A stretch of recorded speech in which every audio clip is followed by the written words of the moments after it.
One of the most important things to burn fat and get your best body forever is muscle. When my patients come to me, they want to know how they can get rid of the muffin tops, the spare tires, the jiggly bits on their body. They want a lean, toned body, but most of them tell me they don't want to be too big, too bulky, which is why they shy away from having too much muscle. Now, what they don't know is that having muscle is like having a rip-roaring furnace in your body to burn off the fat and get the sleek and toned look you want.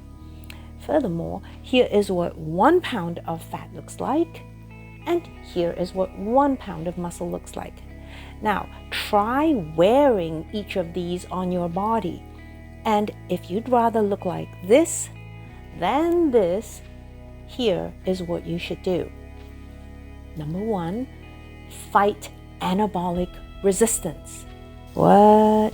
No, it's not some crazy rebel guerrilla force in your body, or is it? When you're young, your body has no problem making muscle. Give it a little bit of protein, some exercise, sunshine, fresh air, and voila, you have muscle. As you age, this becomes harder and harder for your body to do. It's as if some rebel force is acting in your body to prevent it from making muscle. So you go to the gym, work really hard, build some muscle, and the rebel force tears it down, undoing your hard work.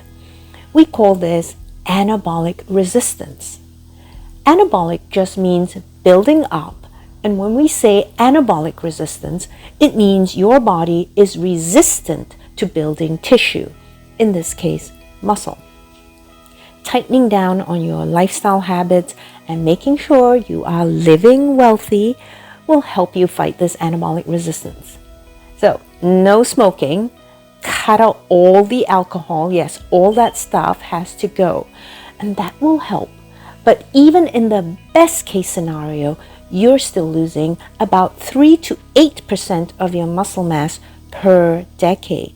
Now, for someone with 150 pounds of lean weight, that would be roughly 5 to 12 pounds of muscle loss in 10 years.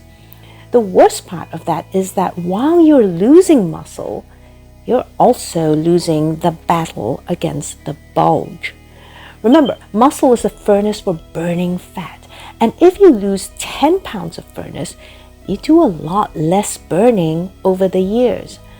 And when you step on the scale, you won't see a 5 to 12 pound weight loss because you've replaced it with fat, oftentimes way more than the 5 to 12 pounds of muscle that you lost. Which brings us to step number 2. Eat more protein. On the surface, this sounds simple, but there's a lot more detail here that people ignore to their detriment. You see, muscle is made up of protein, which, unlike fat or carbs, cannot be stored in your body. If you don't use the protein you eat, you pee it out at the end of the day. This means you need to eat enough protein daily to make muscle every day.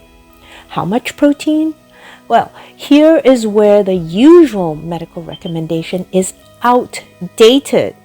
But most doctors and dietitians are still using this defunct advice of roughly 0.4 to 0.8 grams of protein per kilogram of your lean weight per day. However, the latest science shows that most older adults need 1 gram or even up to 2 grams of protein per kilogram of lean weight per day. That's about double the old recommendations, as these studies here point out. Because it turns out that while you're losing about 5 to 12 pounds of muscle per decade in the best case scenario, actually most people are likely losing at least 15 to 20 pounds of muscle over a decade. So to counter that, you need to eat more protein. Now, when I say that to patients, Many of them respond like Jojo, the 63-year-old fitness instructor who came to me wondering why, no matter what she did, she couldn't lose weight. Jojo told me she ate plenty of protein. In fact, she usually ate an egg or had some soy milk with her healthy Cheerios for breakfast. Let's remember that Jojo's protein needs are 1 to 2 grams per kilogram of lean mass per day, which brings us to about 75 to 150 grams a day. The total from her egg? A whopping 7 grams, making her 143 grams short of her goal of 150 grams of protein a day. What about that cup of soy milk? 8 grams of protein. And the cup of Cheerios will add a whopping 3 grams of protein to that, making a grand total of 11 grams of protein. So make sure you give your body some building materials, aka protein, with which to build muscle. It sounds simple, but there are lots of important details like the timing of the protein, the type of protein, the exact amount per meal that can make or break, or lose in this case, muscle. You can check out this video here if you want the exact muscle building eating plan that I gave Jojo that helped her gain 5 pounds of muscle in 3 months. All right, number 3 is do resistance training exercise. When Jojo came to me, all her exercise was cardio.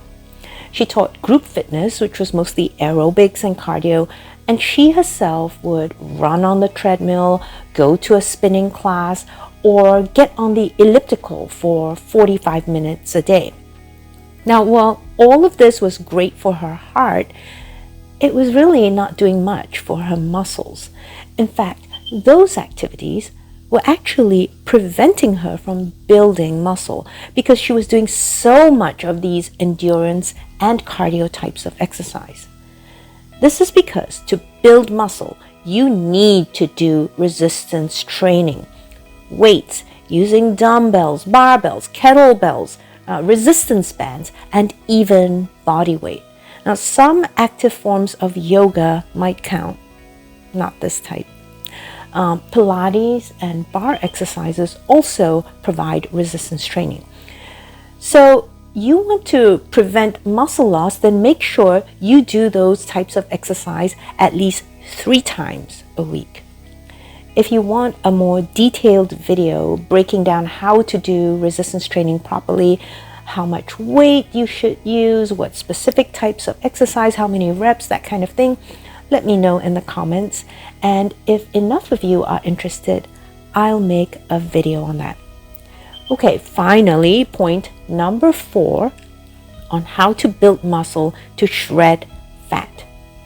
Prioritize recovery. You see, when you go to the gym and you're working hard, it's really motivating to think that all those bench presses and pull-ups are building muscle. So you push yourself hard, and sometimes your trainer even has you visualize the muscle you are building with each rep. Except that's not what's happening when you're working out. It's quite the opposite. When you work out, your body is actually breaking down muscle, damaging muscle fibers, and causing little micro tears in your muscle. Now, this damage is a vital signal to your body to start building more muscle. But there's a catch. The actual building process happens after your bout in the gym, not during. This means that the period after your exercise is when you build muscle, especially during your sleep. Now, poor quality sleep or not enough sleep will not only prevent you from building muscle, but also damage more muscle, leading to muscle loss. Making sure you get at least 7 to 8 hours of consistent sleep per day. Now, I personally tend to prefer 8 hours, and most of the recommendations that I see nowadays are headed towards the 8 hours, but at least 7, right? 7 to 8 hours, really important. Sleep is so important that most professional elite athletes have a sleep schedule. That's right. We often hear of their training schedule, but not much about their sleep schedule, and yet they know that it is vital to their physique and their performance in their sports. So, take a tip from those elite athletes and get your sleep in. But even if you do all the things I laid out here to build muscle, to shred fat, you might still not get results because fat fights back. That's right. Your fat isn't going to sit around like a wimp and let itself be burned off and shredded by muscle. It has some tricks up its sleeves to fight back. And if you don't know what to do to combat them, you'll never get the best body forever.